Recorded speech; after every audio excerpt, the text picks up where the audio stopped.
ካሁን በኋላ በእኛ ጥቅም ነው የመጣችሁት። ይሄው ልጆቻችን ከትምህርት ቤት ገበታ ውጭ ናቸው። ይሄው መሰረተ ልማታችን ተስተጓጉሏል። ይሄው የኛ እንቅስቃሴ ተገድቧል።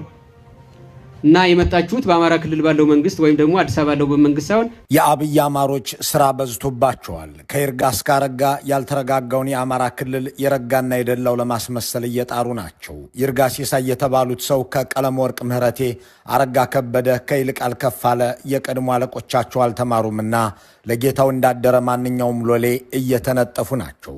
በአንድ ወቅት ቀለም ወርቅ ምህረቴ የተባሉ የደቡብ ጎንደር አስተዳዳሪ ኦህዴድ ሆይ ካንተ በፊት ድፍት ያድርገኝ ማለት አብዝተው ነበር። ባሪያ ለጌታው ማደር ደንቡ ቢሆንም ሲያበዛው ያስጠረጥራልና ተመንጥረዋል። ዛሬ ይርጋ ሲሳይ የተባሉት የሰፈራቸው ልጅ እንደ ቀለም ወርቅ እያደረጋቸው ነው። ይልቃል ከፋለ ውሏቸውን ከቤዛዊት ቤተ መንግሥት ወደ ከረምቡላ ቤት የቀየሩበት ሂደት አረጋ ከበደን አላስተማረም። እናም ለአዲስ አበባ ላኪዎቻቸው የሚመች ነገር ለማድረግ እየተዋደቁ ነው። በእርግጥም የአብይ አማሮች ሰሞኑን ስራ በዝቶባቸዋል። በጥይትና መድፍ በስናይፐርና ዲሽቃ ስር ሆነው አንዳች ነገር ለአዲስ አበባ ለማድረስ እየጣሩ ናቸው። ውድ የኢትዮ ፎረም ቤተሰቦች የአብይ አማሮች የሚለውን ቃል ጣቢያችን የሚጠቀምበትን ምክንያት ከዚህ ቀደም የገለጽንላችሁ ቢሆንም በድጋሚ ማስታወቅ ለዚህ ዝግጅት ጠቃሚ ይሆናል። በተለምዶ የአማራ ኢሊት ወይም የአማራ ልሂቅ ተብሎ የሚጠራውን ቋንቋ ለማጥቃትም ለመከላከልም ሲገለገሉበት የሚታዩ ሰዎች አሉ። ይህንን በትክክለኛ ትርጓሜው በበየን አስፈላጊ ነው። ልሂቅ የሚለውን ቃል የባህሩ ዘርጋው የአማርኛ መዝገበ ቃል ታላቅ ሲል ይተረጉመዋል። ልህቅና የሚለውን ደግሞ ታላቅነት ሲል ይፈተዋል። የኢትዮጵያ ቋንቋዎች ጥናትና ምርምር ማዕከል ያሳተመው መዝገበ ቃል ደግሞ ላቀ ማለት በለጠ ወይም ተሻለ ማለት እንደሆነ ያስገነዝባል። ከዚህ አንጻር ልሂቅ ማለት በስራው፣ በዝናው፣ በስልጣኑ አሊያም በሃይማኖትና በፖለቲካ መሪነቱ ምክንያት ከፊት የመምጣት ማለትም ሚዲያን ተጠቅሞ ገንዘቡን መድቦ አሊያም ህዝቡን ሰብስቦ መልእክቱን በማስተላለፍ ህዝብን ማደራጀትና ማንቃት የሚችል የሚመኝ ወይም የሚያደርግ ነው። ከተራውና ከተርታው ማህበረሰብ ተሽሎ የፖለቲካ ሐሳብም ቀርጾ አሊያም ሌሎች የቀረጹለትን ይዞ ወይም በሌላ መንገድ የዕለት ስራው ፖለቲካ ያልሆነን ማህበረሰብ ለማንቃትና ለመምራት የህዝብን ጥያቄ ይዞ ለመውጣት ሽሎ የተገኘና በዚህም ላይ በይፋም ሆነ በድብቅ አስተያየት እየሰጠ ያለ ሰው የፖለቲካ ልሂቅ ይባላል።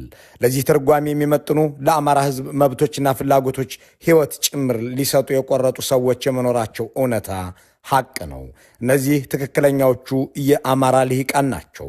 ህዝቡን ከወገኖቹ ላለማጋጨት የሚሰሩ፣ ጥላቻን ከመንዛት የሚቆጠቡ፣ እውነተኛዎቹን የአማራ ህዝብ ጥያቄዎች አቅርበው ለመታገል የቆረጡ፣ ከሌሎች ወንድምና እህቶች የአገሩ ልጆች ጋር ለመተባበር ሲሰሩ የነበሩት ሁሉ በትክክል የአማራ ልሂቃን ናቸው።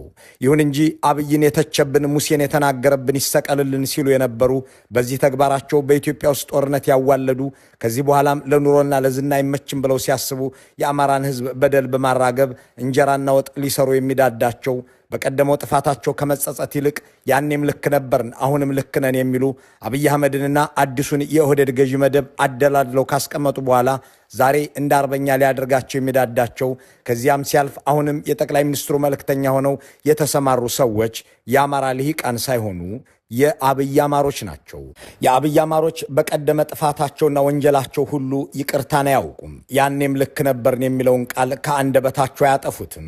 በእነርሱ ዘንድ ጸጸትና ይቅርታ አይታሰብም። ስለ ህዝብ ሰቆቃና እልቂት ግድ የማይላቸው 1 ኪሎ ሜትር መንገድ ወይም አንድ ጤና ጣቢያ የማይሰራበት ክልል የማያስደነግጣቸው፣ የሚጣልላቸውን ድራጎትና ነገ እንደርስበታለን ብለው የሚመኙትን ስልጣን እናሳካዋለን ብለውም የሚያስቡት ጥቅም የሚያስጎመጃቸው የአብይ አማሮች ሰሞኑን በክልሉ የተለያዩ አካባቢዎች ዘመቻ ላይ ናቸው።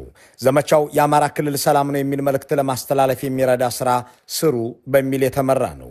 የአብይ አማሮች ልክ እንዳለቃቸው አስመሳይ ናቸውና ሙስሊም ሆነው ሳለ መስቀል ለመሳለምና ለመሳም ድፍረት አላቸው። ከአብይ አማሮች አንዱ የሆኑት የአማራ ክልል ምክትል ፕሬዚዳንት አብዱ ሁሴን በቲሊሊ ከተማ መስቀል ሲስሙ የታዩት ለዚሁ አስመሳይ ተልእኮ ተሰማርተው ነው። ከአብይ አማሮች አንዱ የሆኑትና ጎንደር በወሎና በጎጃም እየተገዛ መቀጠል የለበትም እያሉ ለፌስቡክ ጸሐፊዎች ሐሜት ሲያሰራጩ የሚውሉት ይርጋ ሲሳይ በአረጋ ከበዳ ላይ መፈንቅል አመራር መደረግ አለበትም እያሉ ለክምር ድንጋይና ነፋስ መውጫ ሰዎች ሲያማክሩ የሚውሉ ናቸው። ይህ ኦህዴዳዊ መንፈስ የአማራ ሕዝብ ጠላት የትግራይ ኃይል ነውና ወደ አዲስ አበባ ትኩረት አታድርጉ የሚያስብልም ሆኗል። መረጋጋት የማይታይባቸው ይርጋ ይህንኑ ሲሉም ተደምጠዋል። የአማራን ሕዝብ በድሮን ሲገድል የሚውለው ይልማ መርዳሳ ነው ወይስ ምግበይ ኃይለ? 5 ሚሊዮን ልጆቹን ከትምህርት ቤት ያስቀረበት ብርሃኑ ጁላ ነው ወይስ ታደሰ ወረደ? አዲስ አበባ እንዳይገባ የከለከለው አብይ አህመድ ነው ወይስ ደብረ ጽዮን ገብረ ሚካኤል?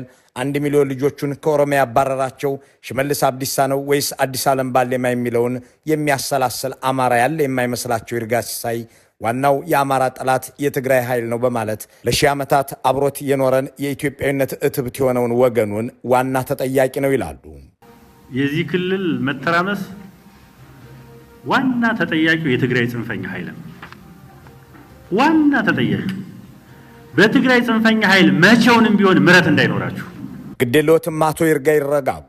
ለአማራ ክልል መተራመስ ዋና ተጠያቂዎቹ እናንተ የኦህዴድ ተላላኪዎች ናችሁ የሚል ሞጋች የለም ብለው ለሚያስቡት ለእነዚህ የአብይ አማሮች እናንተ እዚህ ደረጃ ላይ ደረሳችሁ በምስለኔነት የአማራን ሕዝብ ለእልቂት እስከምትዳርጉበት ዘመን ድረስ መሰል ውርደት ሳጋጥሞ ያውቅም የሚል ክርክር መቅረብ አለበት። የነ ይርጋን ተላላኪነት ለመመልከት ይረዳን ዘንድ ለጥሩ ማነጻጸሪያነት የትግራይን ክልል እንመልከት። የትግራይ ክልል ልሂቃንና ሕዝብ የአብይ አህመድን ወረራ ሲመክት በመዋቅርና ከላይ እስከታች ያለው አደረጃጀት አንድ ላይ ሆኖ ነው። ብልጽግና ከሻቢያና የአብይ አማሮች ጋር ተባብሮ የትግራይን ክልል መንግስት ባፈረሰ ጊዜም ተተኪ ሆኖ የሰራው ከአዲስ አበባ የተላከው እንደ ሙሉ ነጋና ብርሃን በላይ ያለው ሰው እንጂ ከመቀለ ወይም ከአድግራት አድዋና አካባቢው የተጠራ ሰው አልነበረም። ከጎንደርና ጎጃም የተጠሩት ይርጋና ረጋ ግን አማራ ክልልን እንዳይረጋጋ የሚያደርገውን የብልጽግና ፕሮጀክት ተግተው እየሰሩ ቀጥለዋል። ሰላም ስጡኝ የሚለውን የአማራን ሕዝብም ጸብህ ከኛ ጋር ሳይሆን ከትግራይ ነው ይሉታል። ሰላም የነሱት በድሮንም በታንክም ሲገድሉት የሚውሉ እነሱ ሆነው ሳለም የምትተራመሰው እኮ ከትግራይ በመጣ ኃይል ነው ይሉታል። ሕዝቡ ግን ለነሱ ትንንሽ ጭንቅላቶች የሚገዛ አይደለምና ነገሩን አይስትም። እናም ራሳቸው በጠሩት ስብሰባ ላይ ይነግራቸዋል። የምንሞተው የምንገደለው በመከላከያ በዚሁ ጦር ነው።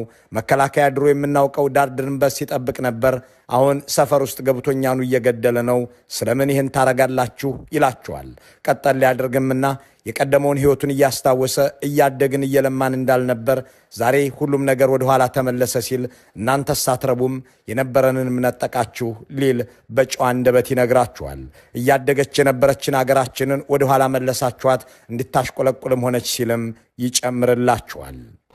ማደግ የጀመረች ሀገር ከሌሎች ሀገር የምትሳከል ሀገር በራሳችን ጊዜ በራሳችን ጥጋብ አሽቆልቁለን ወደ ገደል እየከተተላት ነው ያለ። ቲሊሊ ከተማችን በማኮብኮብ ላይ በእድገት ላይ ኮብሎች እየተሰሩ መብራቶች እየተዘረጉ እያሉ ሾህ አነቀው። መከላከያ ሰራዊታችን ሌሎች ሀገሮች ሌላ የጠላት ሀገሮች እንዳይደፍሯት ድንበር ላይ ይከላከላል እንጂ ከሀገር ውስጥ ገብቶ መፋጀት ማለት በጣም ነው የሚያሳዝን።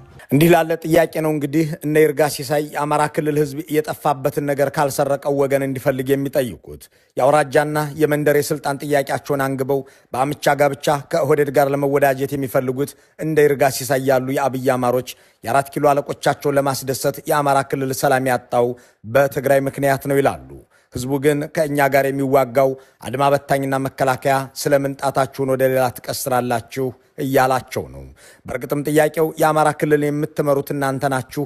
ታዲያ ክልሉን ሰላም የሚነሳውና የሚያተራምሰው ትግራይ መሆኑን ካወቃችሁ ለምን አልተከላከላችሁትም የሚል ቢሆንም የሚመልሱት አይኖራቸውም። በአገሩ ባይተዋር የሆነውን በነ ይርጋ ሲሳይ አሽከርነት በሬውንም ልጆቹንም በሞት የተነጠቀውን ሚስቱ አልጋው ላይ የተደፈረችበትን ቤተ ክርስቲያኑ በድሮን የወደመችበትን የአማራን ሕዝብ ጠላትህ ወደ አዲስ አበባ ሳይሆን ወደ መቀለ ነው ይሉታል። የአማራ ሕዝብ ግን አረጋንም ይርጋንም ቁጭ አድርጎ ይናገራል። ገዳይና ሟች ያደረጋችሁን መቼ ነው የሚያበቃው ሲልም ይጠይቃቸዋል። አሬ ከሌ ልጅ ያሉ የሞቱ ዛሬ ምንሻም ሲሞት እያለቀስን መቅበር፣ ፋኖ ሲሞት እያለቀስን መቅበር እስከ መቼ ነው የምንጠቃለለው ይህን ጉዳይ? የአማራ ክልልን ህዝብ አጀንዳ የሌለው ለማስመሰል ስለተገደለና ስለተበደለ ስለተፈናቀለና ስለተነቀለ የሰላም መድረኮችን ሁሉ ስለተከለከለ ጠመንጃ ያነሳ ሳይሆን ከትግራይ ክልል አጀንዳ ተሰጥቶት የሸፈተ ለማስመሰል የሚሞክረው የይርጋ ሲሳይ ንግግር በአዲሱ አረጋ ሊያስወድስ፣ በሽመልስ አብዲሳ ሊያስመሰግን፣ በአብይ አህመድ ለአዲስ ሹመት እጩ ሊያስደርግ ይችል ይሆናል እንጂ መሰረታዊውን እውነት አይቀይረውም። ለዚያም ይመስላል እነ ይርጋ ሲሳይ ወደ ሰሜን ተመልከቱ፣ የክልላችሁ ትርምስ ምንጩ ትግራይ ነው እያሉ ለህዝቡ ጠላት ሲፈልጉለት፣ የአማራ ህዝብ ደግሞ የለም ጸባችን ከናንተ ጋር ነው ሲል ለራሳቸው የሚነግራቸው። ነገር አዋቂው የአማራ ገበሬ ለዘብ አድርጎ ጸቡማ እኛ ከኛ ጋር ነው ሲላቸው የሚሰማውም በራሳቸው ሚዲያ ነው። ኢትዮጵያን እያፈረስናት እኮ ነው ሲልም በማንሰራራት ላይ ነን ለሚሉት ገዢዎች ፊት ለፊት ይነግራቸዋል። ሰላም አስፈላጊ ነው፣ ለሰላም እንሞታለን። እኛም ወንድሞቻችን ናቸው፣ እናንተም ሌላውም አካል። እኛ በእኛ ተጣልተናል፣ እኛ በእኛ ደግሞ መተራረቅ አለብን ለማለት ነው። ግን ይችን ሀገር እያፈረስናት ነው ያለን። እኔ በጣም በእጅጉ ነው ማዝ ተተኪ ትውልድ በአዲሱ ቴክኖሎጂ እየተጠቀመ ከነበረው እንትን መቀየር ሲገባ እንደገና አሽቆለቆልናል። በተለይ ክልላችን የአማራ ክልል የአማራን ህዝብ ግማሹን አድማ በታኝ ከፊሉን ሚሊሻ ቀሪውን ሟች አድርገው ያሰማሩት የአብይ አማሮች ለምስለኔነታቸው ሲሉ ያሻቸውን ቢናገሩም ህዝብ ጠላትና ወዳጁን ዘላቂ አጋሩንና ቋሚ አገሩን ይለያልና እኛ ከኛ ተጣልተናል ሲል እቅጩን ይናገራል። ኢትዮጵያን እንድታሽቆለቁል አደረጋችኋት፣ በተለይ ደግሞ የአማራ ክልል በማለትም የከፍታ ዘመን ላይ ነን፣ የማንሰራራት አውሮፕላን እያበረረ ነው የሚሉትን ምስለኔዎች ይናገራቸዋል። የአማራ ህዝብ እነ ይርጋ ሲሳይ ምስለኔ ሆነው ከመሰማራታቸው በፊት በድሮን ልጆቹ ትምህርት ቤቱ ቤተ ክርስቲያኑ የሚወድሙበት፣ መሬቱ ታንክ የሚንቆራጠጥበት፣ ቀየው ሰራዊት የሚተረማመስበት ጦር ሜዳ ሳይሆን ሚሊዮን ህፃናት ተማር ልጅ ተብለው የሚላኩበት፣ ሰፈሩ የግብርናና የጤና ኤክስቴንሽን ባለሙያዎች የሚመላለሱበት ነበር። አርሶ አደሩ ማዳበሪያ የያዘ የግብርና ባለሙያ እንጂ ድሽቃ የተሸከመ ወታደርን አያይም ነበር። የክልሉ ወጣቶች የጥይት ድምፅ የሚሰሙት ሲዳሩ ለሰርግ እንጂ ለሞት አልነበረም። ዛሬ ግን እነ ይርጋና ረጋ በምስለኔነት የጤና ተቋማትን በመድፍና ድሮን አወደሙ። 5 ሚሊዮን የአማራ ክልል ታዳጊዎችን ትምህርት ቤት እንዳይገቡ ከለከሉ። በሺህ የሚቆጠሩ ሰዎች ለሕክምና ወደ አዲስ አበባ ሲጓዙ ከነ ሪፈራል ወረቀታቸው ወደ መጡበት መለሱ። እንዲህ ባለ መልኩ ሰላምን አትንፈጉኝ ሲል የነበረን ህዝብ አስተምሮ የሚኖርን አባት፣ አርሶ የሚበላን ገበሬ፣ ነግዶ የሚያተርፍን ዜጋ ሰላሙን ነጥቀው ሰላምህ የጠፋው በሌላ ክልል ምክንያት ነው ይሉታል።